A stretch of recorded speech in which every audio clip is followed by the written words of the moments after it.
There's a silence in the deep woods that isn't silence at all. It's a language. It's the whisper of pine needles skittering across a forest floor, the distant percussive knock of a woodpecker, the almost inaudible hum of a million insects living and dying in the undergrowth. I used to be fluent in that language. I spent the first 6 months at the Cascade Ridge Research Outpost, Station 12, learning its every dialect. I could tell a bear from a deer by the way a twig snapped. I could distinguish the cry of a hawk from the scream of a rabbit in its final moments. I was a student of the wild, a cataloger of its truths, sent out here by the university to study the migratory patterns of the gray wolf population, a species just beginning to reclaim these ancient mountains. My world was one of data points, of plaster casts, of paw prints, of audio recordings meticulously labeled with date and time. My world was sane. It was ordered. And then, the silence began to speak in a voice that wasn't its own. It started with the crows. They're intelligent birds, shockingly so. They have calls for everything: warnings, food, territorial disputes. I had recorded hundreds of hours of them. But one Tuesday in late October, as a bruised purple twilight bled across the sky, I heard a new call. It was a perfect mimicry of my thermal flask's whistle as it boiled water on my small propane stove. A sharp, rising three-note call. I remember freezing my hand halfway to the dial and listening. It came again, from the dense spruce trees just beyond the clearing. Wee, wee, wee. Identical. I dismissed it. A coincidence. A bird with a peculiar new song. I logged it in my notebook as an anomaly and moved on. But the anomalies began to stack up, like firewood for a pyre I didn't yet know was being built for me. A week later, I was checking a series of motion-activated cameras I'd placed along a known wolf trail. The first 3 cameras were normal. A doe and her fawn, a portly raccoon, and then a magnificent gray wolf, the alpha of the Cascade pack, his silver-tipped fur almost glowing in the infrared light. But the 4th camera showed something else. The timestamp was 3:13 a.m. The frame was empty for the first 20 seconds. Then, from the right, a deer walked into view. It moved stiffly, unnaturally. Its head was cocked at an angle that looked painful, its neck bent too far. It took a few halting steps into the center of the frame, and then it did something that made the blood in my veins turn to ice. It rose. It rose up on its hind legs, not in a brief, startled rearing motion, but slowly, deliberately, as if it had all the time in the world. It stood there, swaying slightly, its front legs tucked strangely against its chest. It was a silhouette, but I could feel its gaze fixed on the camera lens. It stood like that for a full minute before dropping back to all fours with a clumsy thud and scurrying into the darkness. I watched the footage a dozen times. I zoomed in, trying to find the wires, the trick. Was it a prank? Some local kids trying to spook the new researcher? But the nearest town was a 40-mile drive and a 10-mile hike away. No one came out this far. The next day, the wolves began to act strangely.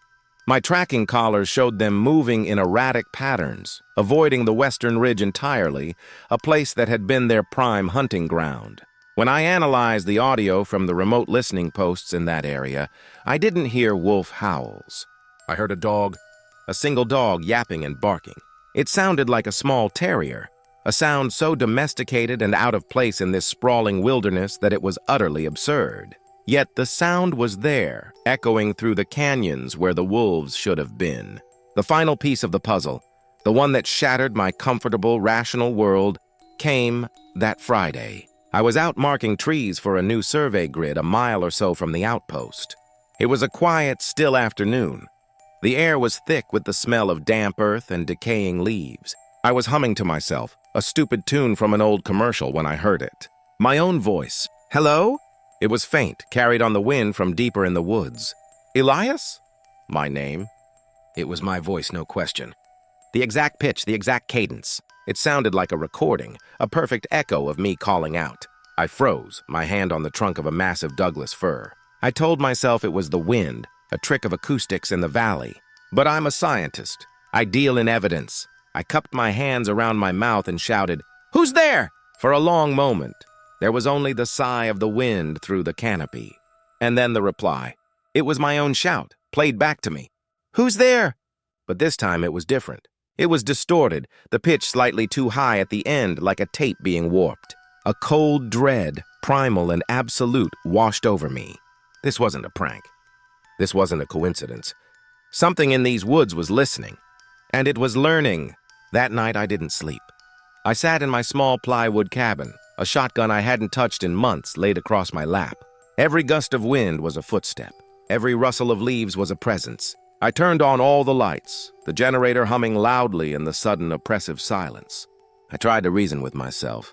An undiscovered species of bird, a lyrebird variant with an incredible vocal range. A person, a hermit, a madman living in the woods, playing games with me. But none of it fit. The deer on two legs, the yapping dog that scared away a wolf pack, my own voice echoing back at me with malevolent precision. I felt like a specimen under a microscope, and the eye looking down at me was ancient and utterly inhuman. Around 2 a.m., the tapping started.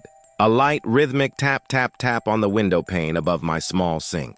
I snapped the shotgun up, my heart hammering against my ribs like a trapped bird. The window looked out into pitch blackness. I couldn't see anything. Tap, tap, tap. It was patient. I crept towards the window, my socked feet silent on the floorboards. I was shaking, my breath fogging in the cold air of the cabin. I reached the small curtain, my fingers trembling. I told myself not to look. Whatever was out there, it wanted me to look. That's what this was. A test, a game. The tapping stopped.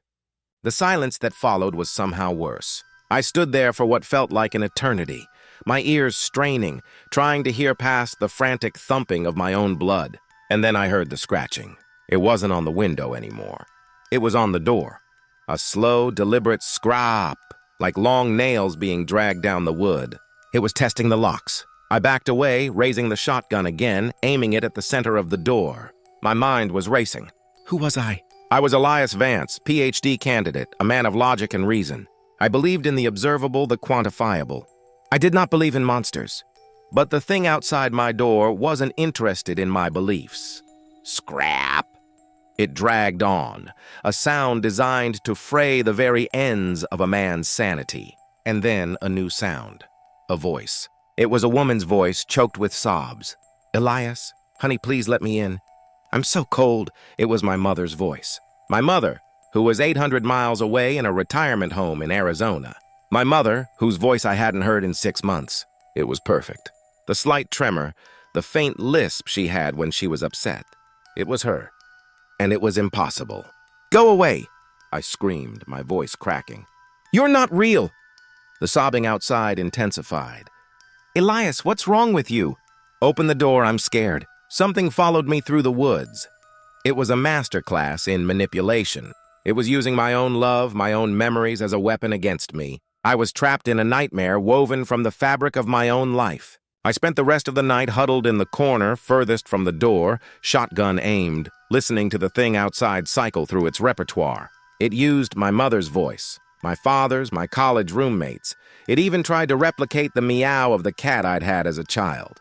Each sound was a psychological scalpel, expertly wielded, trying to find a way inside my mind and then my home. As the first gray light of dawn began to filter through the trees, the sound stopped. There was only the familiar, comforting language of the forest. The birds began to sing. A squirrel chattered angrily from a branch. It was as if nothing had happened. But I knew. I knew that the forest's dictionary now contained a new and terrible vocabulary. I waited until the sun was high in the sky before I dared to open the door. I did it quickly, shotgun ready, swinging it open and scanning the clearing. Nothing. It was empty. There were no footprints in the soft earth around the porch, which was impossible. I myself had left deep impressions yesterday. I walked to the door and looked for the scratch marks. There were none. The wood was clean, untouched. It was as if the entire night had been a hallucination, a stress-induced psychotic break. Was I losing my mind? Was the isolation finally getting to me? I needed proof. I went to the motion camera, the one that had captured the standing deer. I pulled the SD card, my hands fumbling with a desperate hope. If the footage was gone, if it was just a normal deer, then I was the problem. I could call for an evac. I could get help. I jammed the card into my laptop and clicked on the latest file. The footage flickered to life. It was from last night, time-stamped at 2:03 a.m. right when the tapping had started. The camera was pointed at my cabin's front porch. For a moment, there was nothing. Then a figure stepped into the infrared light. It was tall and painfully thin, its limbs too long, its joints bent at odd, unnatural angles.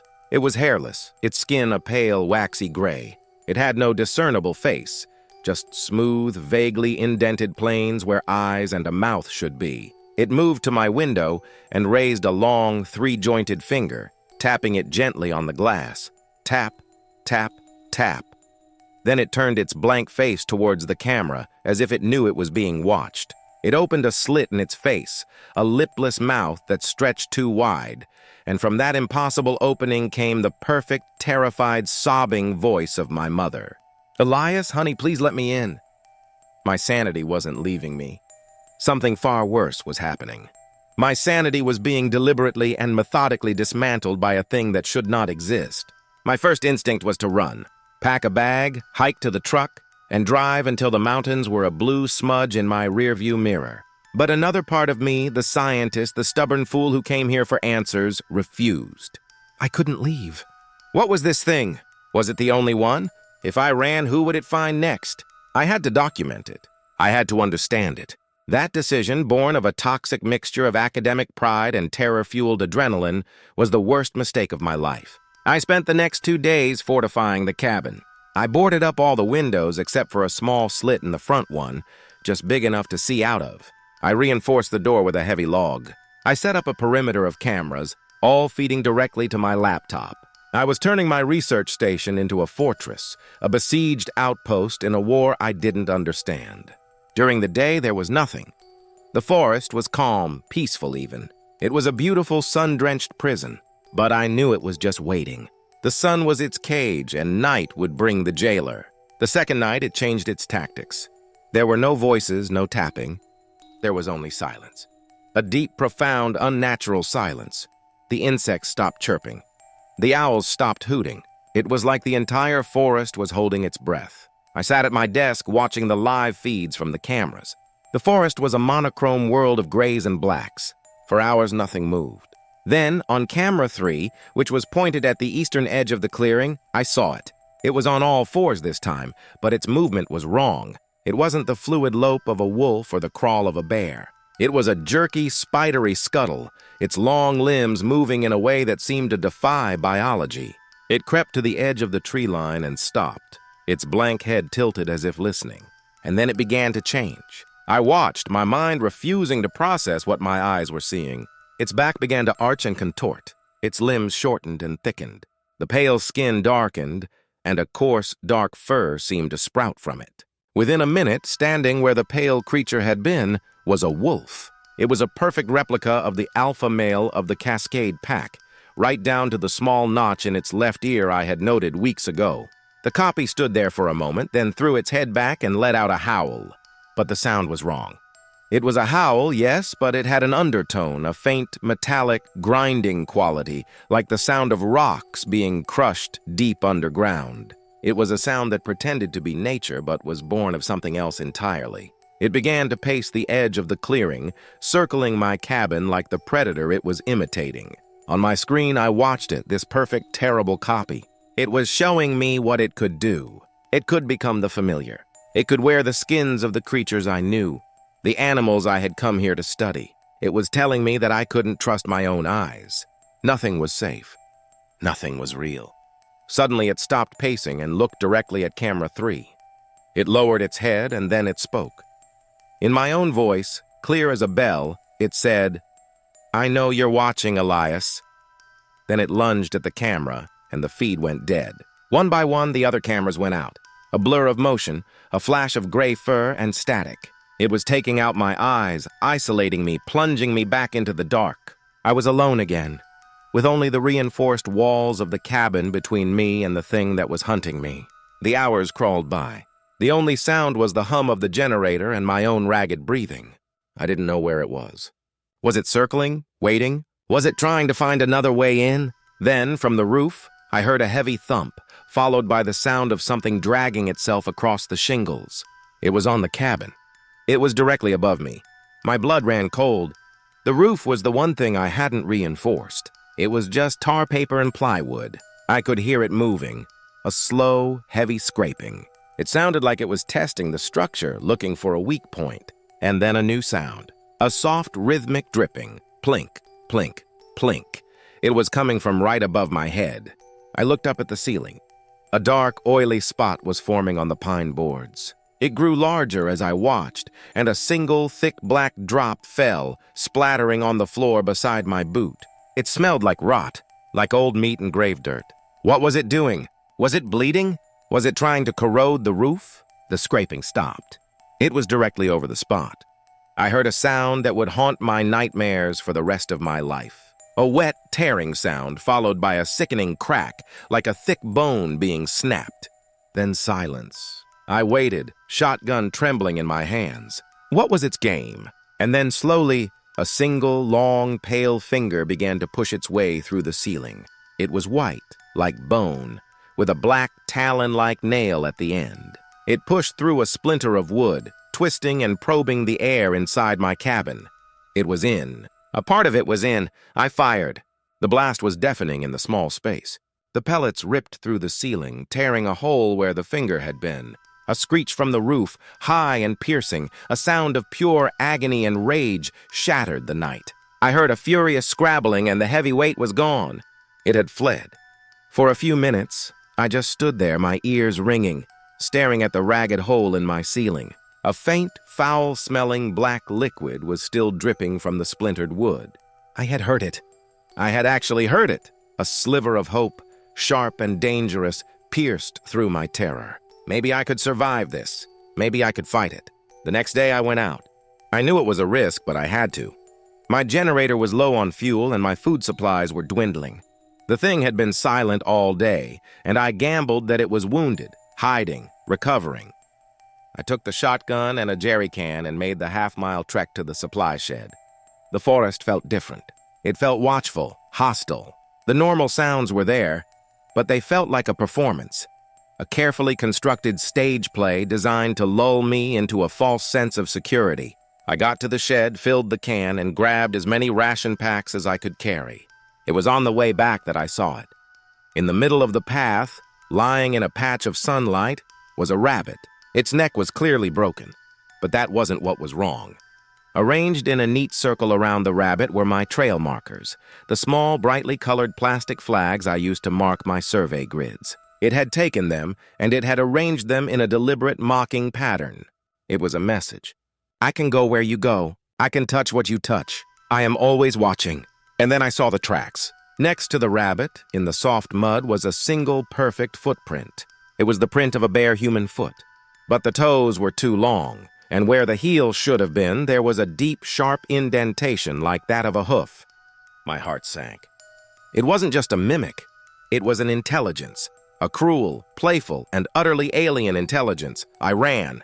I didn't stop until I was back in the cabin, the door bolted, the log back in place. I knew then that I couldn't stay. My fortress was a cage, and the monster was just playing with its food. I had to leave, tonight, under the cover of darkness. It was my only chance. My plan was simple and probably stupid. I would wait until after midnight, the time when it seemed to be most active near the cabin. I would sneak out the back through a small utility hatch I'd cut behind the wood stove. I would abandon most of my gear. I would take only a small pack, a flashlight, a compass, and the shotgun. My truck was 10 miles away, a brutal hike through unforgiving terrain in the dead of night. But it was better than waiting here to die. As darkness fell, the psychological warfare began again. This time, it used the sound of a crying baby. It was a heartbreaking sound, a desperate, lonely wail that seemed to come from just outside the clearing. It knew that sound was programmed into the human psyche to elicit a response. It was pulling on the deepest, most ancient strings of empathy. I put in earplugs. I focused on my map, on my escape route. I would not let it win. Around 1 a.m., I was ready. The wailing had stopped. The forest was quiet. Too quiet.